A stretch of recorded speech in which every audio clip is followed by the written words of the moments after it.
I'm Dr. Jeanne Schul, and I'm here today interviewing Professor Emeritus Sondra Fraleigh, who is the founder and director of Eastwest Somatics Institute. And in that institute, Sondra, with your training, you integrate dance, yoga, and touch as healing modalities. And I'm also thinking in your book, Moving Consciously, Somatic Transformations Through Dance, Yoga, and Touch, you and your graduates in your training program discuss a multitude of somatic approaches. So today, what I was wondering is if maybe we could start out talking about how you came to your understanding of the transformative aspects of dance. It's been a long process. I've always loved to move and to dance from the time I was a child, dancing in my mother's nightgowns on the front lawn. And eventually I studied dance and became a teacher of dance, a professor of dance, trained dancers for the theater, and choreographed dances myself. And Jeanne, you have been in some of my dances. My honor. You know that. Dance is a more vast field than most people realize. And of course, I didn't. It took me a while to move from the perspective of the performer choreographer to the perspective of a teacher of dance for healing and for maybe just the simple improvement of people's movement, their recognition of their habits, and how to move better. And when you move better, your life gets better. So that's been a long process for me, Jeanne. Well, I'm thinking about the style of dance that you explore at East West that you call intrinsic dance. And from my own experience, I know that during your training workshops, you often link the creative expression of that kind of improvisational dance form with the environment, exploring what you've referred to as the ecological self. So can you help us understand this connection with our own personal bodies moving and the body of the earth? Well, it may be simpler than most people think. We are part of nature. We are born through nature, through the zygote and the link of the mother and the father. We don't come into this world all culturally prepared. We are born like animals are born in nature. We grow like plants grow. We die like everything comes and goes.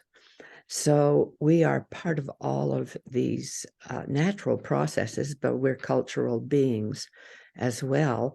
And dance really is a testament to the cultural, natural body. We are always moving through our own nature and talents. And at the same time, we are expressing the cultural mores of the dance forms that we're acquainted with. I like to improvise because you get closer, this is my thesis, to the natural body, and you can shed a bit of culture. This was one of the precepts of Buto, the attempt that Japanese dancers made after World War II to shed the cultural body. They called it the body that has been robbed of its nature. And we have, of course, in the West, ballet is our classical form. And when you say the word dance, most people think you're talking about ballet or disco or some popular form that they are acquainted with. The form that you and I cultivated a lot in our associations with theater and theater dance is called modern dance, contemporary dance, postmodern dance. It has had an evolution, and it really goes back to the shift. We made away from ballet, and in the beginning, modern dance was called natural dance. It was called creative dance. So it was an attempt to rescue the natural body. But of course, as we both have experienced, it's codified according to the particular norms of the bodies of the people who created it. So Martha Graham's dance form is modulated and mediated through her own physicality, her culture, and her understandings of art. So there's Graham technique, and we should definitely call it that because it is hers as she was able to move and move the way she moved. Cunningham moved in a different kind of way. And so we have his technique.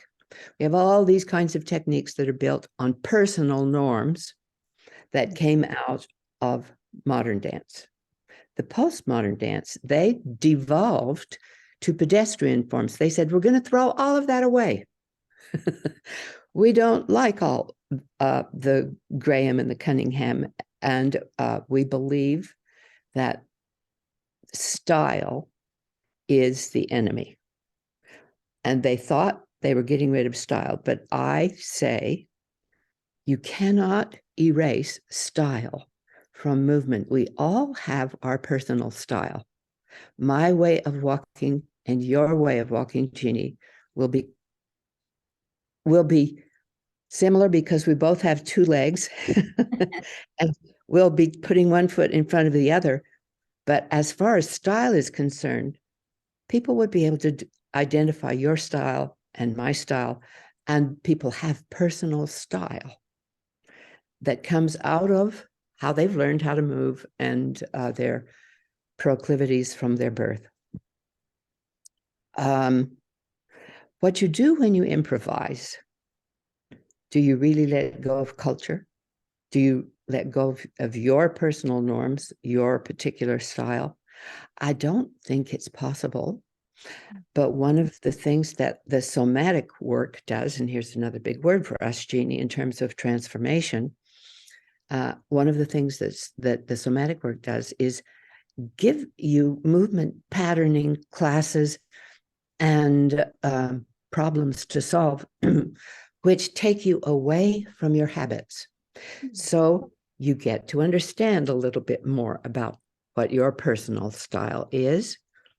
And is your personal style bad? No, but you may want to increase the range of that, just the way we like to expand the range of our minds. You expand the mind, you expand the body, you expand the body, you expand the mind. Improvisation, and that is a key in intrinsic dance, so people move in the moment. Usually there's some impetus to move. It could be music. And of course, you know, I like to dance around my kitchen to particular kinds of music. That's definitely an improvisation. But art can be an impetus to improvise nature. Indeed, when you go outside and you are engaging the trees and their height and their shape and their incredible sourcing of energy, oxygen, their whole processing. When you're in the presence of trees, you're in the presence of great beings, and they can help you move in new ways. So that would be just one way of improvising to open up some somatic pathways and move into the ecological self. I like to move in Snow Canyon. It's a beautiful canyon here in Utah, in St. George, where I live. It has soft red, orange, burnt rose sandstone, all these variegations of colors, and it moves into creams and whites. It's pretty incredible. Wonderful careens that move in swirls. And that already gives you an improvisational affordance. Affordance would be from cognitive psychology. Affordances are what infants have when they're growing up. They have whatever the parent, the babies as they're just learning how to move, whatever the parent provides them, soft surfaces to lie on, little beds, cradles. These are all affordances for movement and for stillness. And when the baby goes out on the floor and they begin to learn how to roll over, they have the affordance of the floor. After a while, they have a rattle or something to hold on to. That is an affordance too. So whatever affords your movement and helps you shape it is important. And as we grow, the environment is an affordance or a hindrance to our movement. And children who don't have the freedom to move very much develop problems. So one of the fields of somatics is child development, infant development, and the development of the moving child. We have much to learn from how infants move. I'm moving into cognitive psychology, and I'll get to your last word, and then I'll finish this part. The word was ecological self. I didn't make that up. I was asked to speak at a convention of cognitive psychologists. It was in celebration of J.J. Gibson's work. His wife, Eleanor, was there. J.J. Gibson was dead by then, but his wife was there. And they wanted someone to speak on dance and the ecological self. And I thought, well, I'm not sure what the ecological self is. And they sent me a lot of information. The ecological self is simply the body oriented in space and time, our orientation in our environment. And that's pretty big, actually, because your house is an environment. The out of doors is an environment. A dance studio is an environment.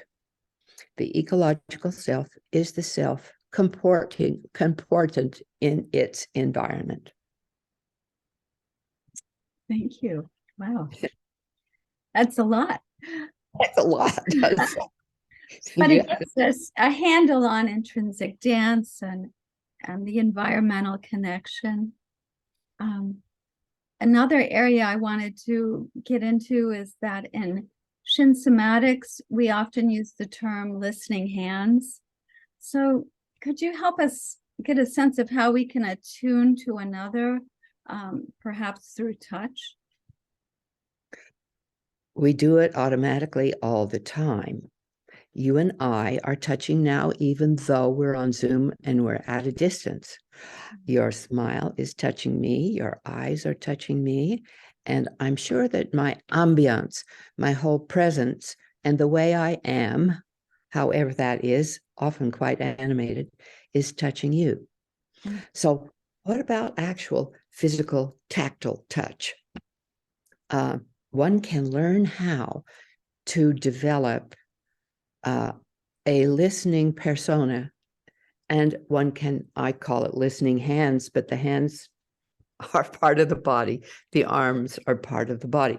So when you develop listening hands, you're developing the breath that supports listening, and you're shifting your consciousness to a certain place. I think of it when we use listening hands in somatic body work, or body work which is for movement, healing movement, using movement for healing.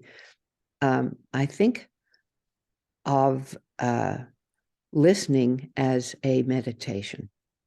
I feel like when I move with listening hands, I'm meditating and waiting for the person I'm working with to manifest and be in, well, I'll tell you what does happen most of the time. When people give themselves time to work this way, and they give themselves up to it, because there is surrender in having someone work with you with their hands and move you. You are not moving yourself. Someone else is moving you. That's surrender. What happens is that people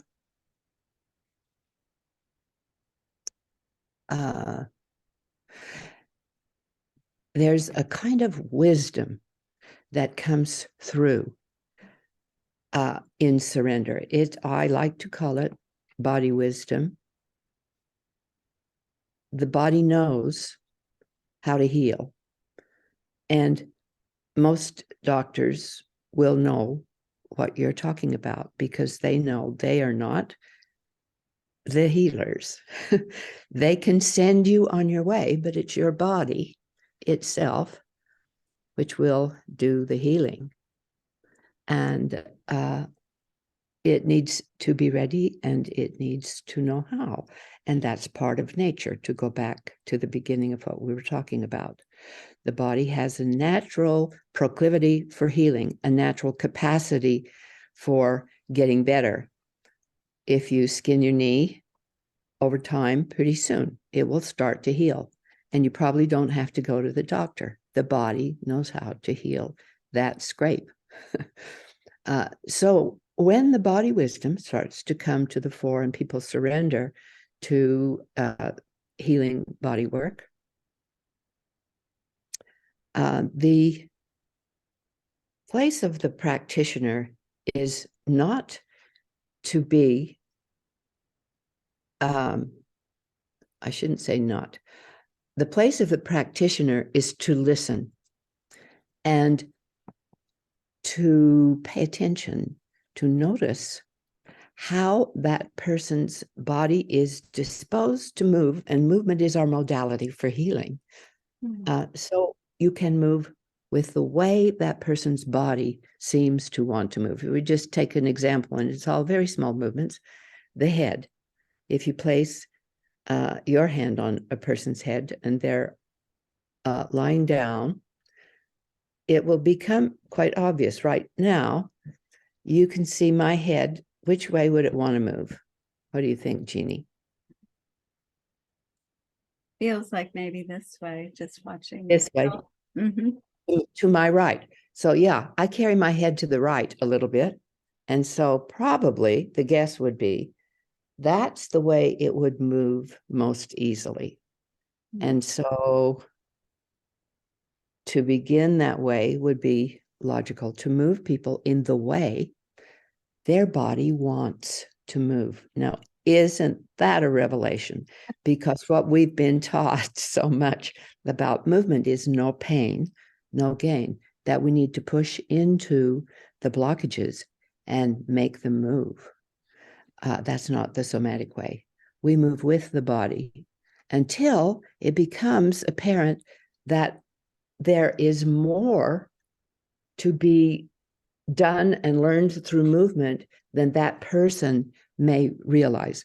You sort of notice the habits, where people do stop and where they do move.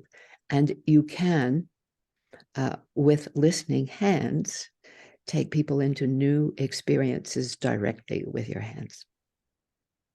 That's helpful. And I'm thinking, we've talked about intrinsic dance, and now the hands-on work. what comes to mind then is like the third big area of Shin somatics, which is land to water yoga. And I'm wondering if you could kind of give us a sense of the evolution of this aspect of East-West somatics. Well, thank you for that question. It's been, like everything else, a rather long process. East-West Somatics, I trace the beginning back to 1990. So it's been about 33 years. It's still evolving.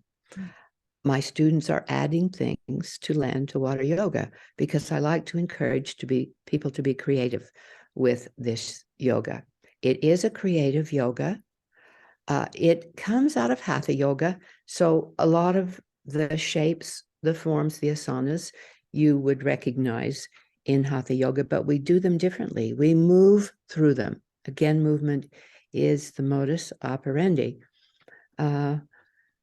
I have been a yogini for a long time, and before I studied the somatic methods, the Western somatic methods of Feldenkrais and craniosacral therapy, and the Alexander technique for head, neck, and spine, and posture, or okture, we would call it.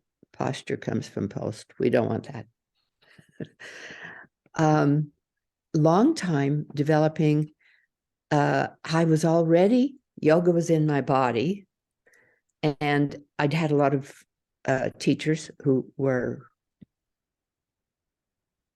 very insistent and almost brutal in their tactics for getting you into these twisted shapes. I had some wonderful teachers too, so I had examples of both. And when I learned the somatics work, I realized this can be applied to yoga so easily. And I just started applying somatic principles to the teaching of yoga. Then when I was studying at Sri Aurobindo's ashram in India, was I studying there? I was living there part-time, and I had a room at the University of Baroda at the guest house there, where I slept under a mosquito net with cockroaches on the floor and some lizards on the wall, and learned how to be content with that. They said, don't mess with these or they'll just multiply. I said, okay. I mean, it was quite an experience for me, and I'm glad that I went to India, and I learned so much there. Sri Aurobindo created integral yoga, or integral, however you would want to pronounce that. He was a privileged Indian young man who went off to study at Oxford and came back to be a high school teacher in India. I hope I get this right. I think it was high school. And the pictures I've seen show him teaching yoga as well. But it looked more like a physical education class, not like the typical yoga. One of the ideas and ideals that come out of integral yoga and that he taught was that you take yoga out into life. You don't sit under a tree to meditate, that you are learning these ways of moving and living in order to advance. Oh, I'm sorry. It's an awfully big word to say. In order to advance humanity's consciousness here in this world. He sequestered himself for 40 years and didn't see people in order to bring down what he called higher consciousness. That was his sole task, to bring higher consciousness into the world. He believed that humans had the consciousness of about kind of like cats and dogs, how we see them. If we were to really compare ourselves to our full potential, we would not be very far along what we possibly can be. He wanted us to be more. And his yoga and his ideals were about taking what you learn into life. so my life practice there was to do yoga with the acolytes present in the ashram. The sandals of Sri Aurobindo and his partner, the mother, who was a beautiful French woman who sat by his side and grew very old, outlived him by a long time. The sandals were there, but they were no longer there, but their pictures were there, and we did yoga practice in front of their pictures. And when I retired, I started going through these processes that I had learned about infant movement development and the 5 stages. And there are 7 stages actually in yoga if you do the chakras, but I found that all of those stages could represent how to move up and down from the floor, and that there are various yogas, asanas, that fit very well on every level. It just made sense to me. Eventually, I added these ecological and fun images called the lazy lizard, the seahorse, the gorilla. It relates well to animals, insects, nature. I mean, we do have a dead bug too. And that started to relate it to nature through other than human. I sort of just put it this way: other than human nature is full of those images, and people enjoy it because it helps them to remember the movement. If you don't have a name for something, you can't remember it. That's probably enough. That's Jeannie, wonderful. Yes. we added this last. Karen came from New Zealand. This is what she brought to us, the book Into the Lotus. And here it comes up. You do the book Into the Lotus. Do you want to do it with me? Yes. Okay. The book Into the Lotus. I like that. Oh, how you go through that.